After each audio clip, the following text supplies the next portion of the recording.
প্রিয় দর্শক, আজ আমরা কথা বলবো এমন এক মানুষের কথা, যিনি ছিলেন একই সঙ্গে বিজ্ঞানী, রাষ্ট্রপতি, শিক্ষক ও স্বপ্নদ্রষ্টা।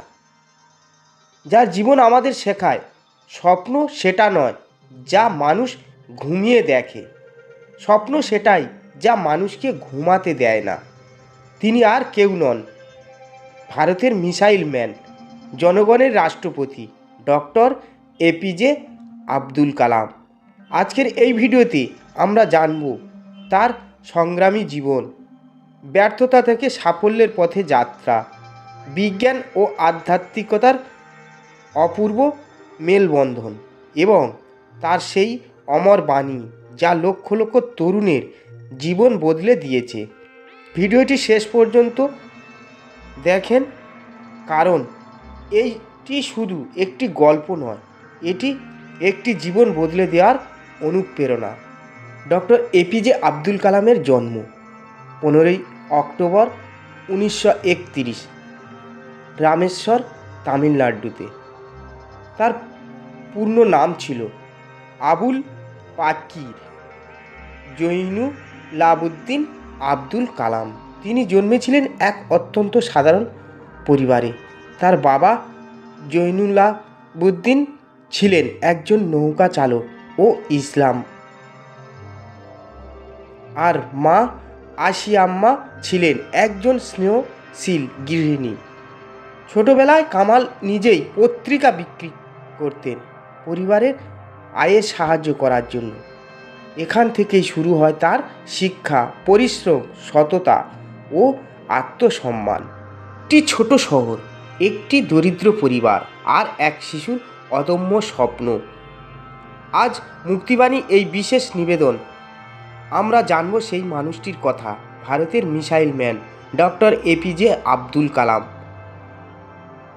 রামেশ্বরের ছোট বাড়িতে জন্ম নেওয়ায় এক শিশু, যার হাতে ছিল না বিলাসিতা, কিন্তু ছিল সততা, পরিশ্রম আর ঈশ্বরের উপর বিশ্বাস। পত্রিকা বিক্রি করে যে শিশু পরিবার চালিয়েছিল, সেই শিশুই একদিন চালনা করেছিল ভারতের স্বপ্ন। ব্যর্থতা কামালকে থামাতে পারেননি, বরং ব্যর্থতাই তাকে শিখিয়েছিল কিভাবে আবার উঠে দাঁড়াতে হয়। তিনি বলতেন, যদি তুমি ব্যর্থ হও তবে বুঝবে তুমি চেষ্টা করছো। অগ্নি, পৃথিবী, এই নামগুলো শুধু মিসাইল নয়, এগুলো ছিল আত্মনির্ভর ভারতের ঘোষণা। এই কারণেই দেশ তাকে ডাকলো মিসাইল ম্যান অফ ইন্ডিয়া। রাষ্ট্রপতি ভবনে তিনি ছিলেন সাধারণ, আর ক্লাসরুমে ছিলেন অসাধারণ।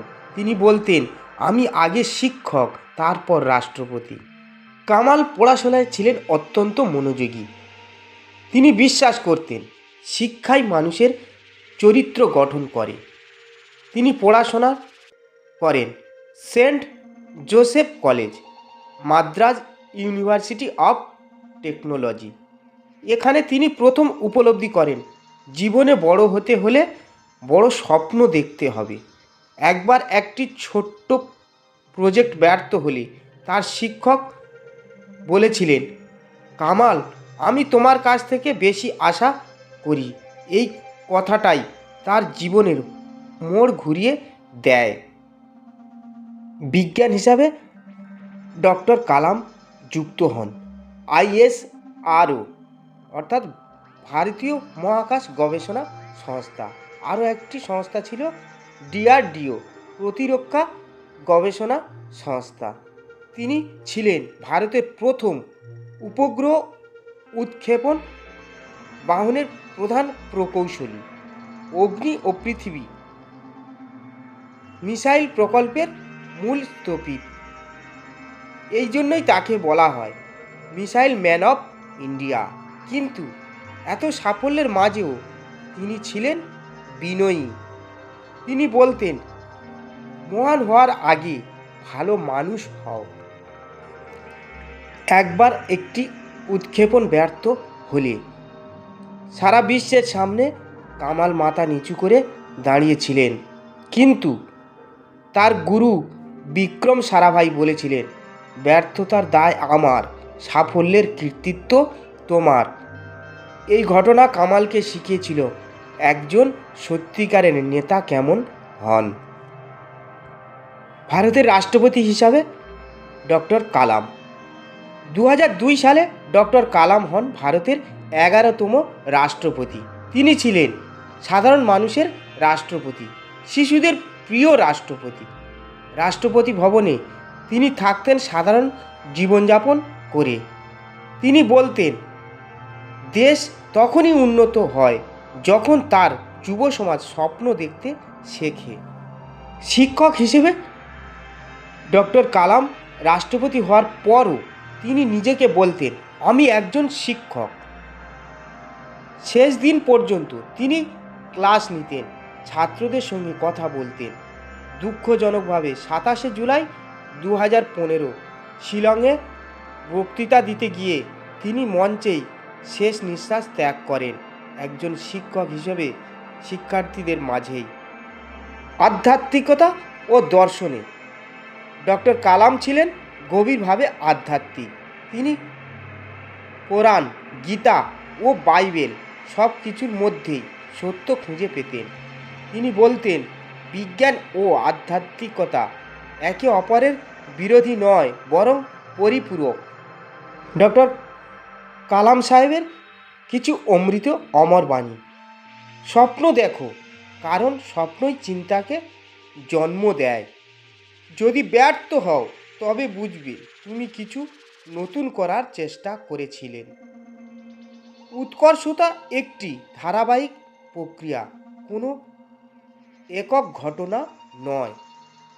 প্রিয় তরুণ সমাজ, ডক্টর কালামের জীবন আমাদের শেখায়, দারিদ্র্য বাধা নয়, ব্যর্থতা শেষ কথা নয়, স্বপ্ন দেখার কোনো বয়স নেই, দরকার শুধু দৃঢ় সংকল্প ও নিরলস পরিশ্রম। মঞ্চেই শেষ নিঃশ্বাস, ছাত্রদের মাঝে শেষ যাত্রা। ডক্টর কালাম চলে গেলেন, কিন্তু রেখে গেলেন স্বপ্ন দেখার সাহস।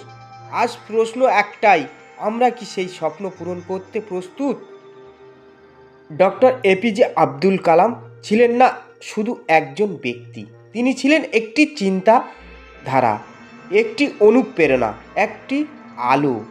আজ যদি আমরা তার দেখানো পথে হাঁটি, তবে নিশ্চিতভাবে ভারত আবার বিশ্বগুরু হবে।